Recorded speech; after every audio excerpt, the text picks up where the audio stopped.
Wholeness and welcome in. It is your goddess number soul, and let's talk about meditation. Let's talk about perspective and why you're really the reason that's holding you back.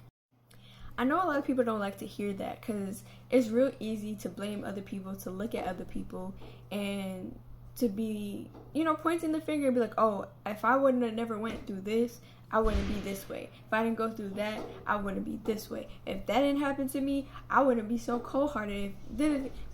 We all done it. We truly don't realize that our perspective really creates a narrative, and even the perspective that we truly think is only playing out in our adult life, a lot of the times the programming started as a child. It even goes as far back into your generations, and even goes as far as your parallel lives, whether you look at it as your past lives, whatever, because I kind of see them as parallel, but all the same. All of these things have a different impact on your psyche, as well as the way that you eat, the way that you dress, and the things that you consume, whether it is music, entertainment, as far as movies, TV shows. All of these different things also place a sense of programming onto your brain, onto your nervous system, and to the way that your physical body responds to everything outside of it.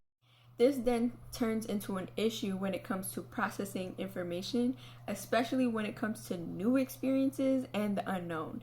Most people tend to go through anxiety attacks, panic attacks, because most of the time your spirit is aware of a change before your body does. So once your spirit and your auric field tries to send those electrons to, I should say electricity, that information, that light to your physical body, that's when these random panic attacks and anxiety attacks come up, because you're ready to embark on a new journey, and because you may not physically be aware of it, sometimes you're not sure why you go through these anxiety attacks, and 9 out of 10 that be the reason.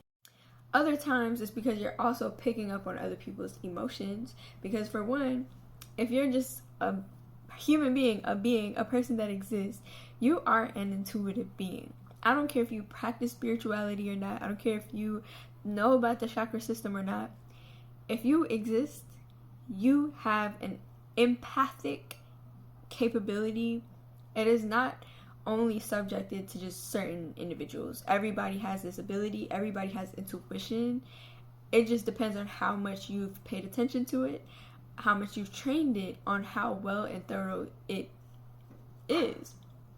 Which is still a paradox, because there are also a lot of people who don't practice any type of form of intuitive gifts, but still have amazing clarity in their dreams and premonitions. There are people that can still pick up on other people's thoughts and other people's feelings without not having practiced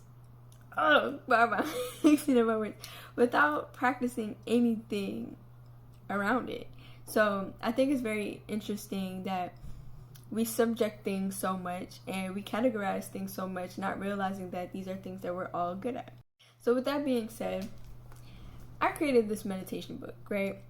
Yes, it's for beginners, but this is also still a very good book if you're just somebody who's trying to revamp, to restart, or to even just shift the way that you're perceiving things, because you could be an A1 meditator, but your mindset might not be right.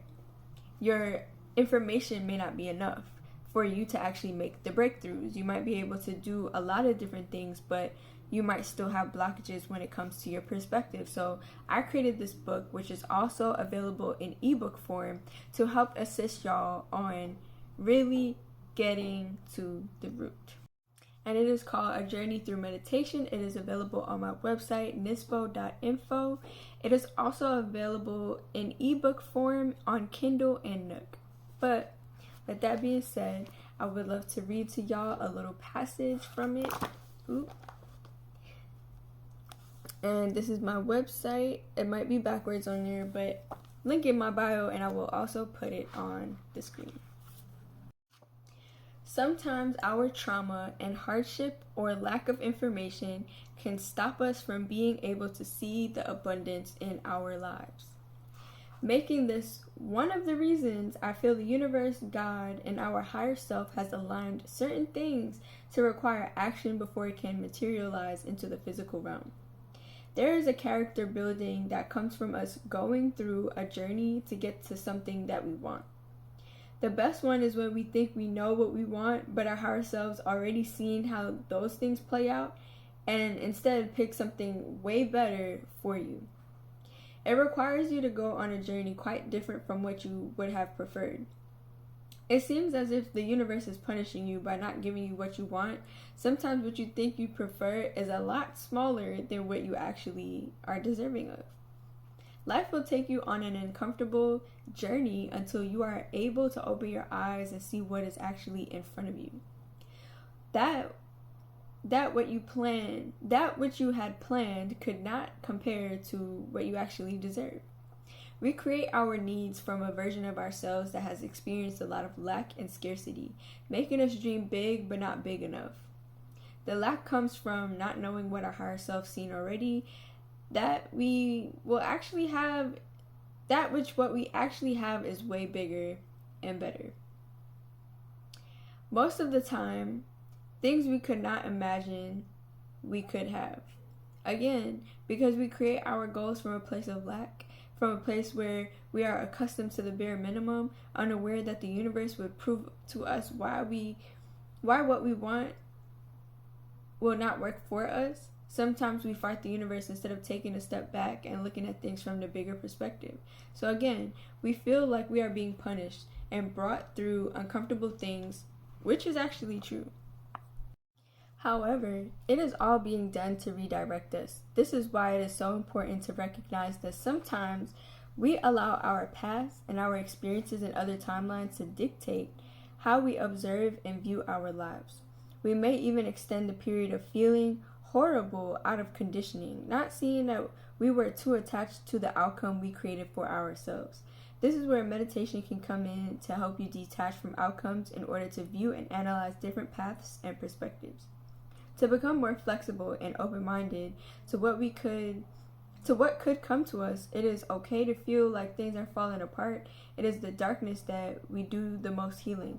By feeling this lack, it can drive you to understand what brought you here.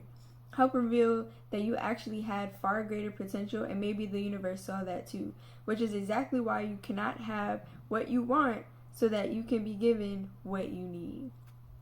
The less time you spend fighting the universe and fighting for things, the faster you can materialize your manifestation.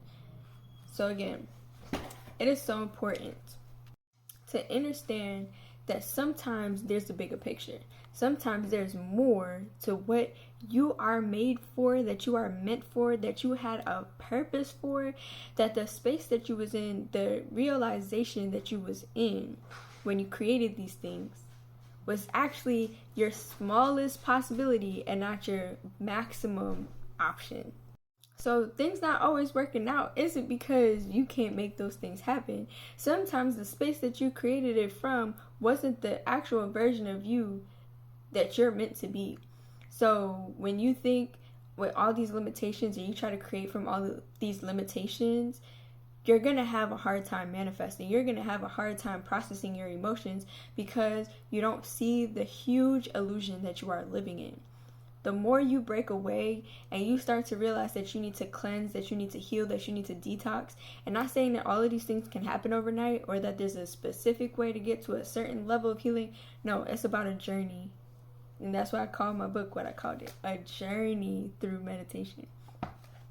It takes intention, it takes dedication, it takes consistency, it takes literally everything that you probably wouldn't even want to give yourself the time to do. But if you just dial it back again and really realize that you have some shedding to do before you can really sit down and plan a reality for yourself, to one that you're actually telling yourself the truth.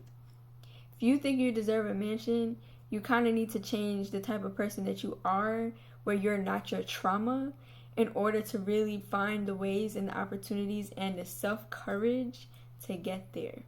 But you can't do that from a space of lack. and scarcity. And if you do, it might come with some terms that you may not agree with in the future. So tap in with me.